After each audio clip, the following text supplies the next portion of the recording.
Hey everyone, welcome back to another quick how-to. In this video, going to show you how you can fix Apple Intelligence is not currently available in your country or region error on your iPhone.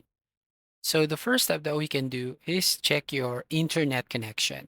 So make sure that you have the stable internet connection. You can test your speed, and basically if you don't have that stable internet, you can try the data connection. Next is update your device.